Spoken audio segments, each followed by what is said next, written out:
Go. All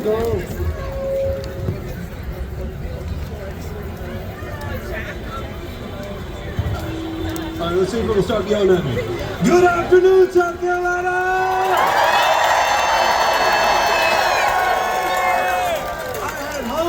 I had hoped that I would see this many, but there's more than I thought there would be.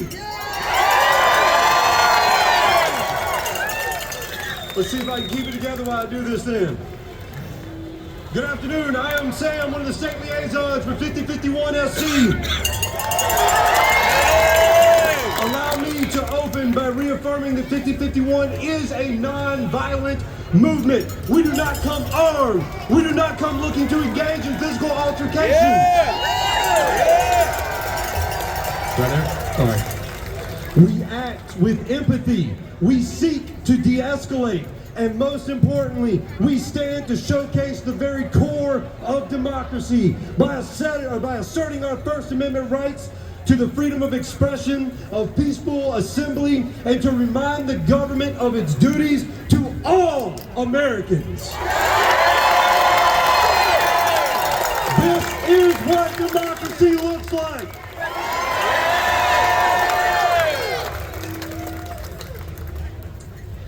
I'd like to welcome all who have traveled for the first time to Columbia, are attending their first protest either here or in locations around the state, to those that are returning and continue to show up, to our coalition partners, and to the unpaid volunteers and organizers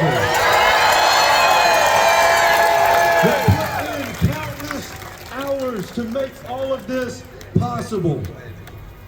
Today, millions are gathered across the country with a message of no kings.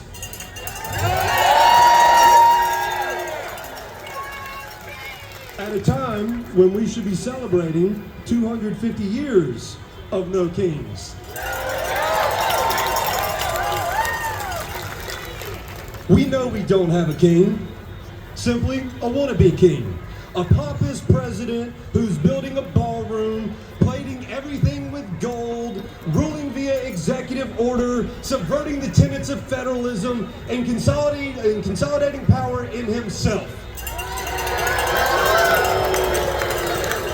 He uses our taxes to fund his personal vendettas, crashes the stock market, changes tariffs at will, insults our allies, and has imperialist ambitions. And hearing his cabinet speak about him, you think maybe he does rule by divine right in their eyes. Now, if I said more, it would start to sound like the Declaration of Independence.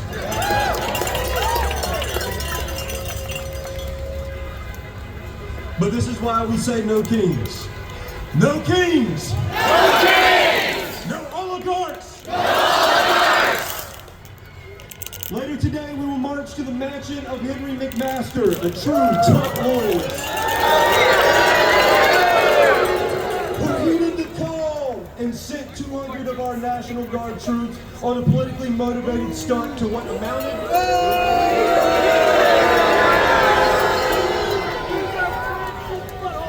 to picking up trash, walking around D.C., and paraphrasing Trump here, pounding kids. But before we march, there is other business I feel a need to attend to. In March, we only had a few hundred attendees. Most media outlets were uninterested, politicians were nowhere to be seen, and local organizations viewed us with a healthy dose of skepticism.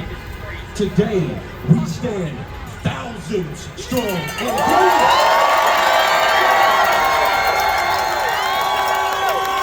our coalition partners value us and we love them. Politicians are taking notice and the media is publishing protest safety guides, conducting interviews with organizers, and helping spread our message. We stand at the precipice of real change in the Palmetto State. Can we do it? Will you fight to change our voting system and stand firm against gerrymandering?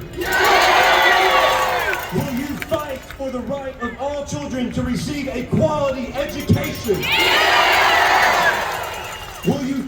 the workers and small businesses against billion-dollar conglomerates? Will you fight against the warrantless abductions and construction of concentration camps? Will you show up November 18th at 2 p.m. to fight the abortion ban? Will you show up January when the state legislature reconvenes? The next one's going to take some commitment. Will you get out and vote in every election between now and 2028?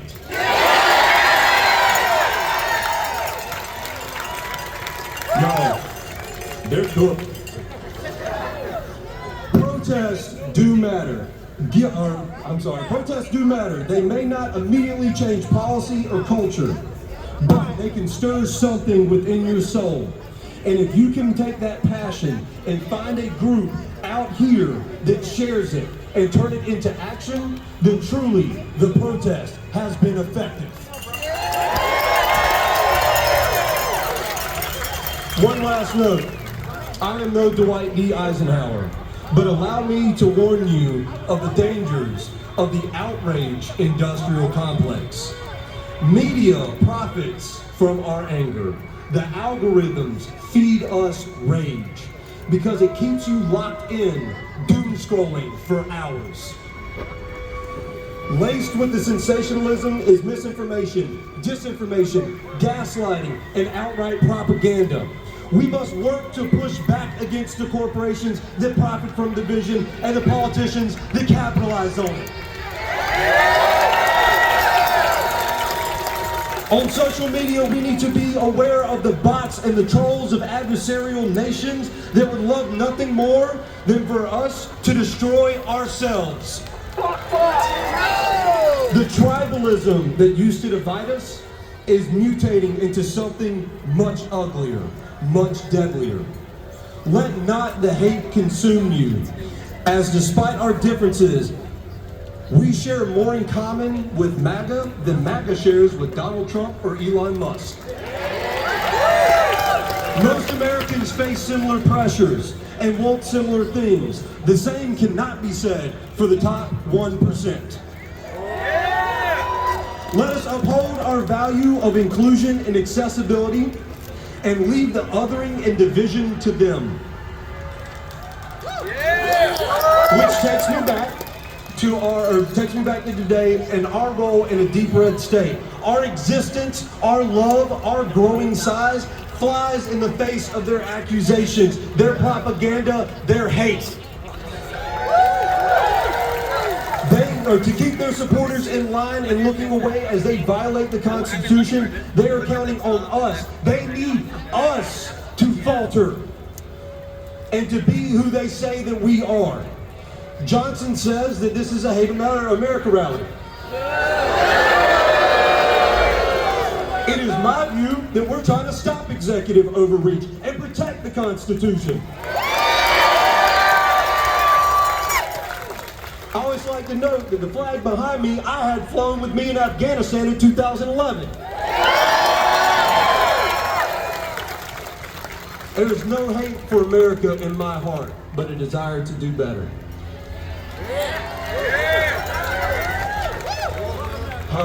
We're here to fight Trump. He has signed an executive order that tried to end birthright citizenship, which is clearly stated in the 14th Amendment, with 100 plus years of jurisprudence. Trump, who has said we took away the freedom of speech in relation to flag burning, again, an established freedom. Stephen Miller called us left-wing terrorists, and Trump called us insurrectionists. Let me ask this. If you have ever sworn an oath to the Constitution, would you please raise your right hand? That's what I thought.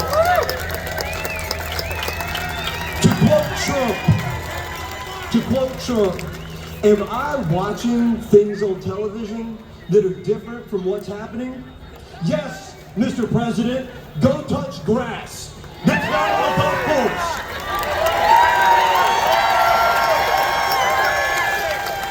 So, beware the outrage industrial complex. Do not feed it, lest it continue to grow and lead us to ruin.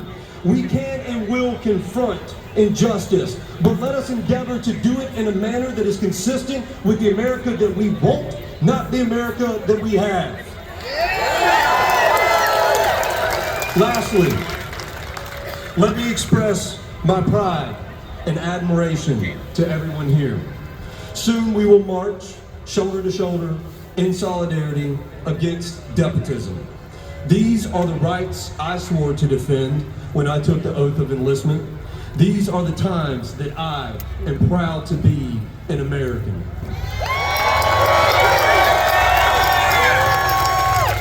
Today, millions of Americans will live our motto, E pluribus unum, or, to put it another way, the people united will never be defeated. The people united will never be defeated. The people united will never be defeated. The people united will never be defeated. It is my deep honor to welcome to the stage next Lawrence Moore with Carolina for All.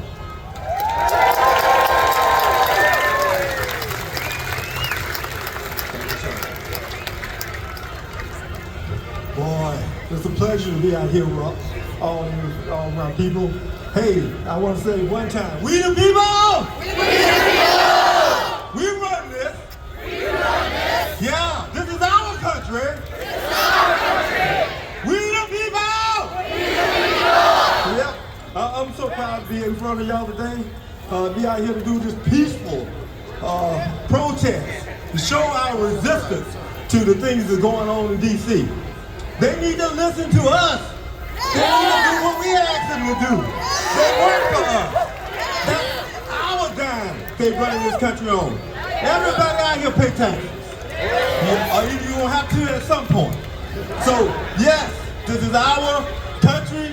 We demand that we have a democracy, and we will have a democracy because we the people. I want to make sure everybody take all the opportunities they can going forward to do as much as you can to protect our democracy. It's so important. One of the problems we got now is people are not accustomed to some of the things with democracy, some of the requirements, the responsibilities, like making sure you know more about your elected officials. Make sure the person you elect can have character, that won't go around snatching up women and children off the street. Make sure you're not like our leader, Lindsey Graham, that'll change his story every time you see him. It's depending on what he needs. So, we the people must show all of these dictator-like, fascist people that we are not going to tolerate anybody taking our rights away. That we came too far and doing this too long not to be responsible and respectful of each other. 250 years that we've been out here. 250 years we've been fighting back against people that want to take advantage of the next person. We need to be responsible and respectful of each other to have a country that's going to operate peacefully. So I want to ask everybody out here, if you got time, during October the 20th through the 31st, reach out to Carolina for All. Reach out, and also I got to mention my other organization that's so important, the Alliance for the Retired Americans. I'm the president of the South Carolina chapter of the Alliance for Retired Americans, and we're going to be out there also, making sure that everybody go out and vote. But October 20th through the 31st is early voting for the November 4th election. So please, get involved, do what you have to do to save our democracy. We the people, Lawrence Moore. Thank you, Lawrence. Next up, I would like to invite Will McCorkle, who is going to speak on authoritarianism, I hope. A happy subject there. There we go. Well, thank you all for being out here today. This is an amazing crowd. And right now, this is the moment, this is the window that we have to push with everything we have. So again, my name is Will McCorkle. I'm an education professor, immigrant activist, and what's going on right now in this country and in this state is a clear version of this authoritarianism. And it's not just Trump in DC, it's what's happening right here in South Carolina. It's local jurisdictions deciding to align with ICE. And you know, at the beginning of this year, there were only 2 counties in South Carolina that had 287G agreements with ICE. And now there's over 20. And that's because of Alan Wilson, Henry McMaster, Lindsey Graham, Nancy Mace, trying to push this in our communities. And what this means is that life is more difficult and more dangerous for immigrants across our state, and we're becoming more of a police state because of it. I was just up in Chicago last weekend at the protest at the ICE Detention Center. And the message that I have for you all is what's going on right now with ICE and their attack on immigrants is an attempt to basically implement fascist control in this nation. They're starting with undocumented immigrants, and then they're going to people with visas, and then people with green cards, and then naturalized citizens, and then they're going after dissidents. This is the game plan that they're doing. This is what Nazi Germany did, and so we have to push back with everything we have. We can't accept this conduct from ICE. We can't accept this lawlessness. And I want to end you with one story. I have a good friend from Russia who lives in Germany, and I was over there visiting him right when the war was starting between Russia and Ukraine in 2022. And I was asking him, you know, what's going on with protests in Russia? Are people out in the streets? And he told me, you know what, at this point it's not worth it.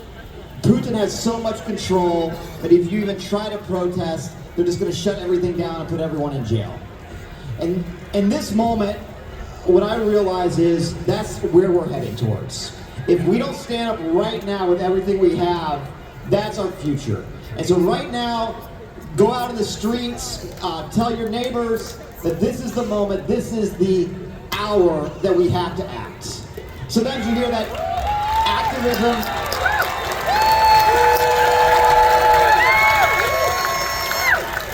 Sometimes you hear that activism is a marathon. And in some ways that's true, but right now it's a sprint. We have a closing window to get active, so thank you all for being out here, and please share this news and continue this activism in your day-to-day lives. Next,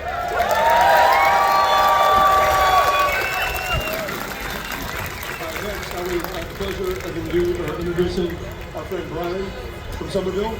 Brian. How y'all doing? Before I get into my thing, I just want to point out one particular protester, the young lady with the red hand over her face, being shout out for bringing attention to a cause, missing Indigenous women, that I don't think gets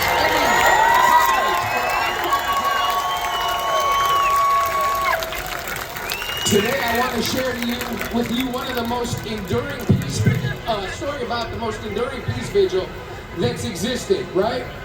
It's in front of the White House. In 1981, it was established. It's been there for 44 years. Imagine a 24-hour-a-day, 7-day-a-week peace vigil and anti-nuclear armament vigil existing for 44 years. Well, you can't now, because Donald Trump tore that shit down. And then he arrested the individuals that were holding the peace vigil because they weren't moving fast enough for him. 44 years, 24 hours a day, 7 days a week that happened. The same day they did that, they tore down the Flair USA tent in DC. They violated their permit. Why? Because Trump is too thin-skinned to have dissent in his own backyard. The good news is the people at Flair want it, and the people at the Peace Vigil are fighting it. But I'm bringing this up for a reason. It's starting in DC. It absolutely is starting in DC, but it's going to end here. It's going to end in the state capitals. It's going to end in your towns. They want to take away your First Amendment right? They want to take away your right to be you, to say what you want to say, think what you want to think. That sounds like what they accused us of for the last 40 years, doesn't it?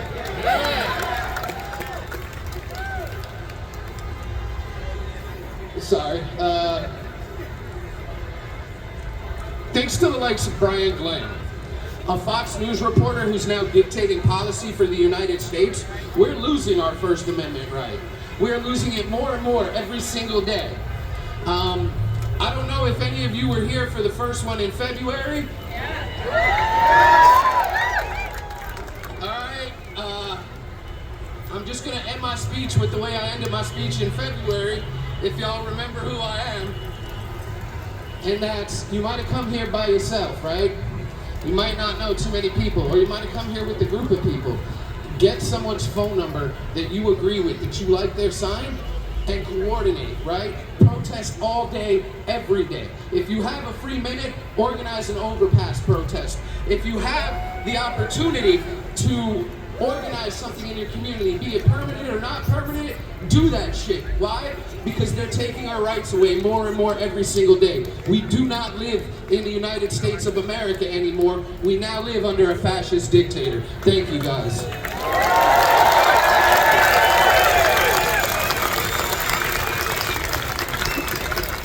And next we have our wonderful Lynn T for the League of Women Voters. It was so wonderful to see everybody here today. And all the enthusiasm. You know that the foundation of our government is supposed to be the sovereignty of the people, choosing our representatives in elections in which we not only vote, but know that our vote matters. That is in very bad shape right now. Political scientists tell us that what we're heading for is politely called competitive authoritarianism. For years, we have watched while Russians and others went to the polling place and voted, but everyone knew ahead of time what the answer would be. That is where we have been going by design in this country. We go to the voting booth, but who actually has made the decision? Gerrymandering is the most useful tool they have for doing this. South Carolina's General Assembly is horribly gerrymandered. Our congressional districts are gerrymandered. They're designed to protect incumbents and parties. They are not designed to reflect the communities that are in them. It is possible because federal and state courts allow it. The U.S. Supreme Court in Rucho versus Common Cause made a giant hole in our ability to ask for a nonpartisan gerrymandering, redistricting. They went on to rule against the NAACP in the case about South Carolina's CD1, and just recently, in the past several months, the South Carolina Supreme Court has ruled against the League of Women Voters of South Carolina in our attempt to bring a case under the state constitution. CD1, a congressional district where if you want to get from the north part to the south part without going through another district, you better swim or have a boat. We are right now in the same district as downtown Charleston. So how do they justify what they're doing? Well, they say it's good politics. No, it's destroying representative democracy. They say that they are following the founders of our nation. Well, our founders, they're a variable bunch, and I think many of them agree with the founders who believe that only white male property owners should have a voice. Probably the same founders who argued to protect slavery. We are now in yet another stage of terrible danger.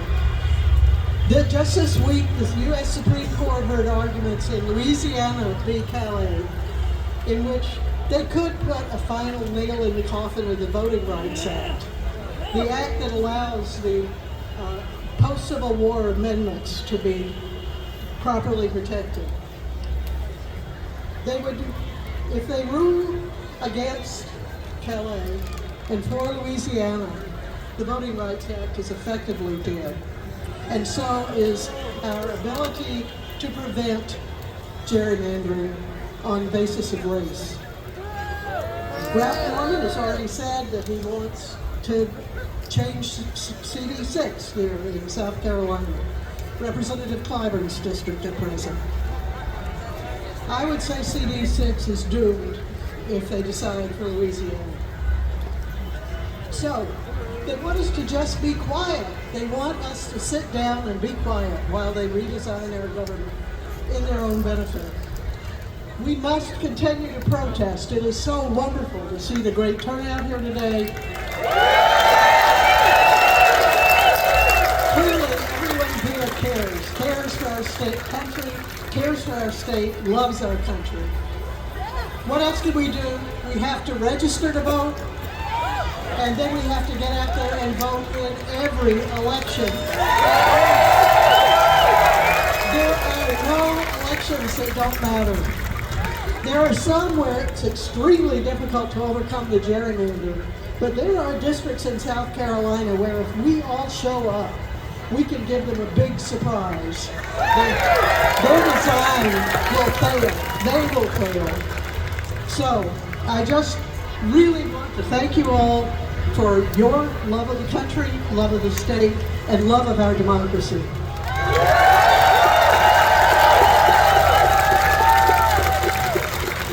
All right, next up, I'm inviting Nicole Sanchez with Better About SC.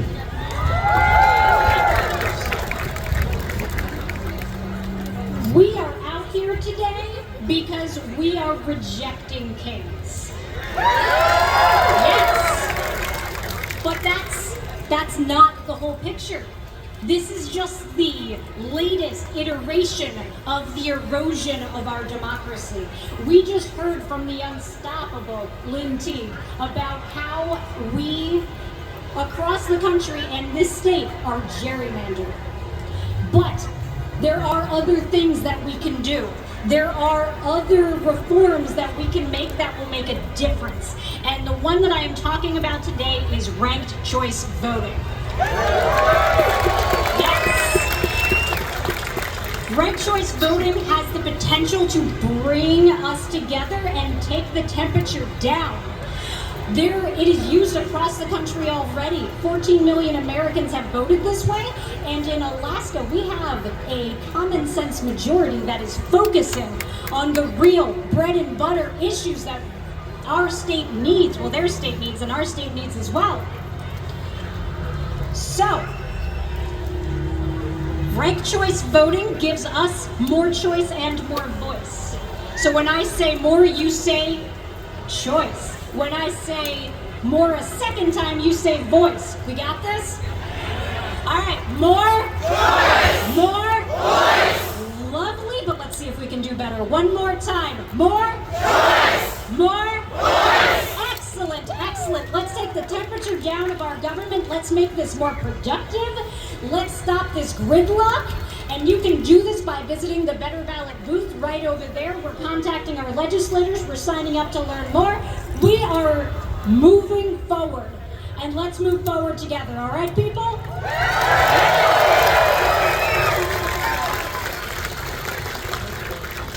right, a little bit of housekeeping that I realized that I did not do. So, this is a buck, and this is the big buck. So, if you see these red pucks, these are our marshals. They will be making sure that everybody's acting in a safe manner, de-escalating as needed, and will be keeping the march going in the right direction and on time. We are going to go nice and slow. My goal is about a 35-ish mile pace, right? So nice, slow, leisurely walk. The puck over here is my 5051 volunteer. These are volunteers for 5051. They will be able to answer your questions or get you in touch with the people that can answer your questions. Thank you for that intermission. I would now like to invite Neil.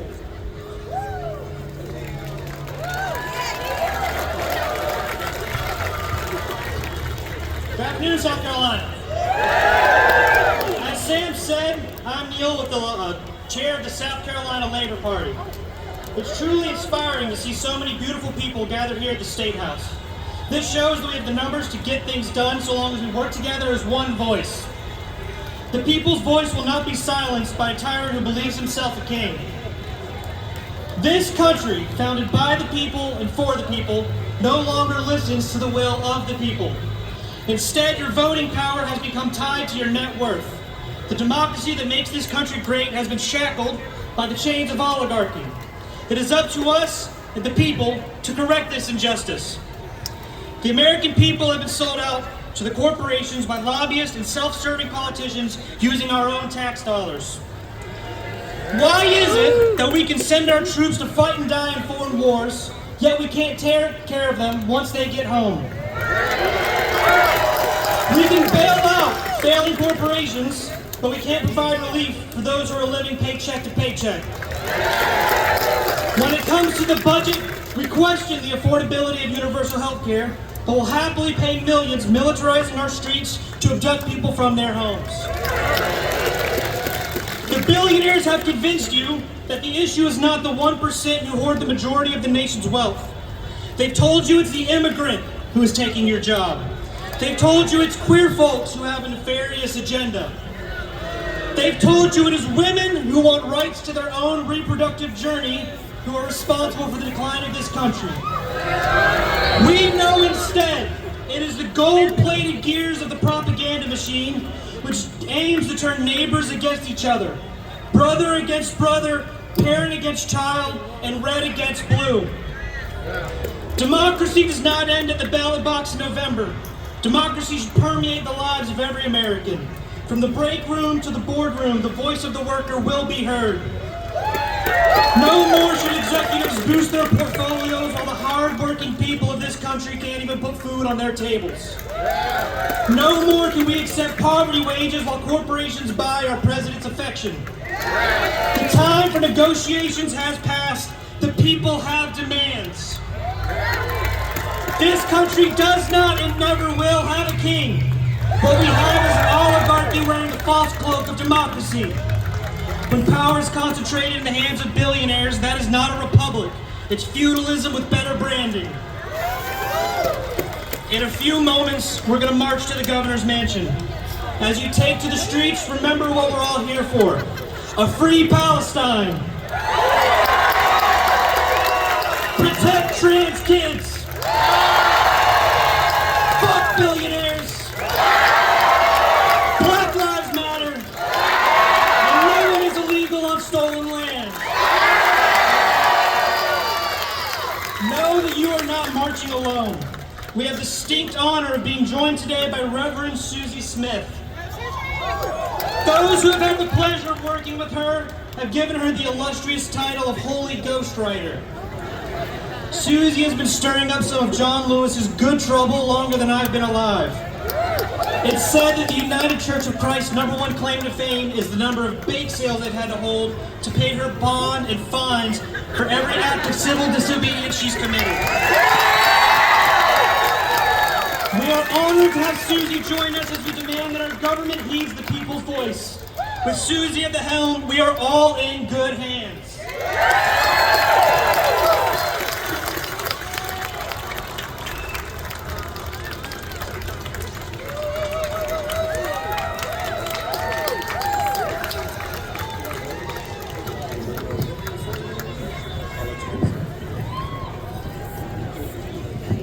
South Carolina, you're looking good out there.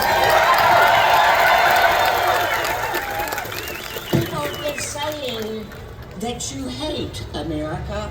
I want to hear you say you love America.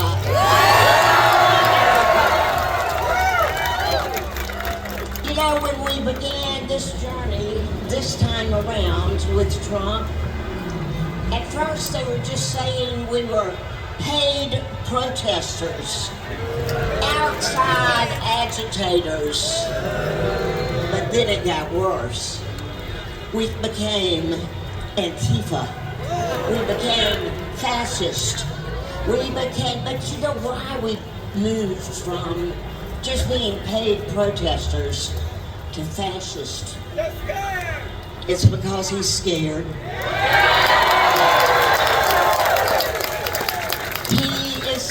scared of the power that you represent, because it is the power of the people.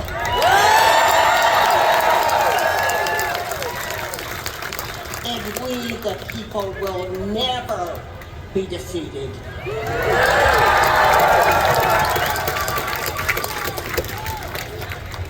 I'll tell you one story. I've been on these State House grounds more times than I can ever remember. But for a long time I was here every Saturday, sitting around the Confederate flag, calling on our state to bring it down.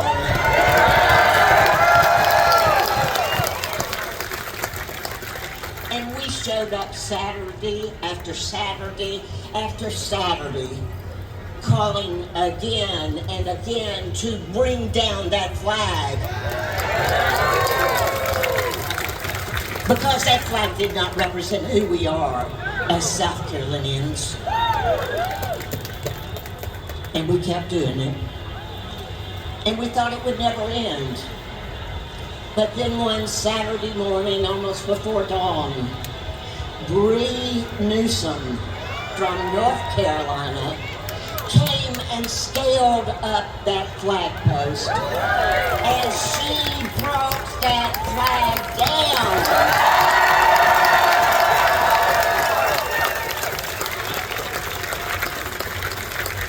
And that's the way it works. Sometimes it takes a crowd like you showing up week after week after week until you're so tired you don't know that you can keep on doing it. And then sometimes it takes a particular person who's brave enough and prepared enough and willing to face any consequence to make something happen. But through it all, we do it together. We are in this movement together.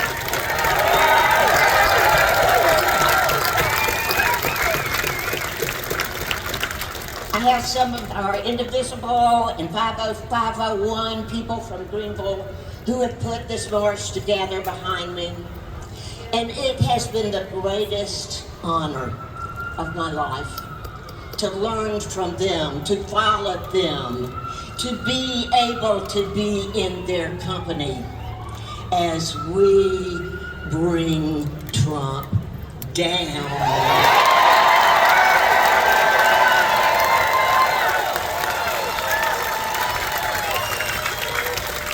Michelle is not here, but wherever you are, Michelle, she sent me an email at 2:30 this morning, and she was talking about what fucking shit it is.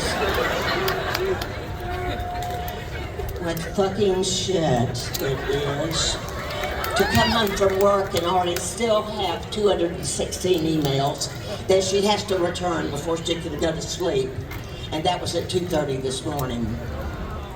It's that kind of work, friends, that calls on us to be present, to be vigilant, and to keep on walking, keep on talking, keep on marching toward the promised land where there will be no one who ever thinks they're a king again.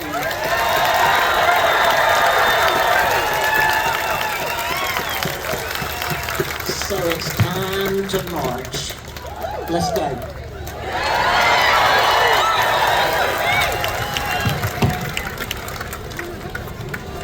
All righty, one more little bit of housekeeping. So we are getting ready to do it. We have one more speaker that's going to send us off. Now, when we all start to coalesce, we need to use the crosswalks to get onto Main Street, and then we can form up and then begin the march from there. Good? Now, one more thing with that aspect is if you are not able to make the march, it is a mile to the governor's mansion and a mile in return. There will be 3 pauses along the way. However, if you feel that is not in your capability today, that is perfectly fine. We got plenty of stuff going on here for you. We'll have games. We have all the tables that have been set up for y'all to go and see. We'll have 3 more rounds kinds of speakers that will be running for office, and the reason we bring them up to y'all is because I want you to get the confidence to run for office next year. I want you to stand in that gap and replace these fools in office. So, not all the people that will come up and speak represent our values, but you know what they do represent? Citizens standing up for what they believe in. And so they deserve a voice. Now, AB, sir, send us off. Thank you, Brother Sam! Are you ready to march? Look around, feel the energy, feel the history today. This is the spirit of revolution that defined this country at its very best. When 250 years ago, we threw off a king, a would-be king, and threw him in the dustbin of history. We stand in the spirit of those who made that revolution in 1776. Black women like Phyllis Wheatley, black men like Crispus Attucks, leaders like Sam Adams, and the boys, the sons and daughters of liberty, who stood up to say, no kings! And that revolution not only swept away a king, but it changed a whole system. Let me hear you say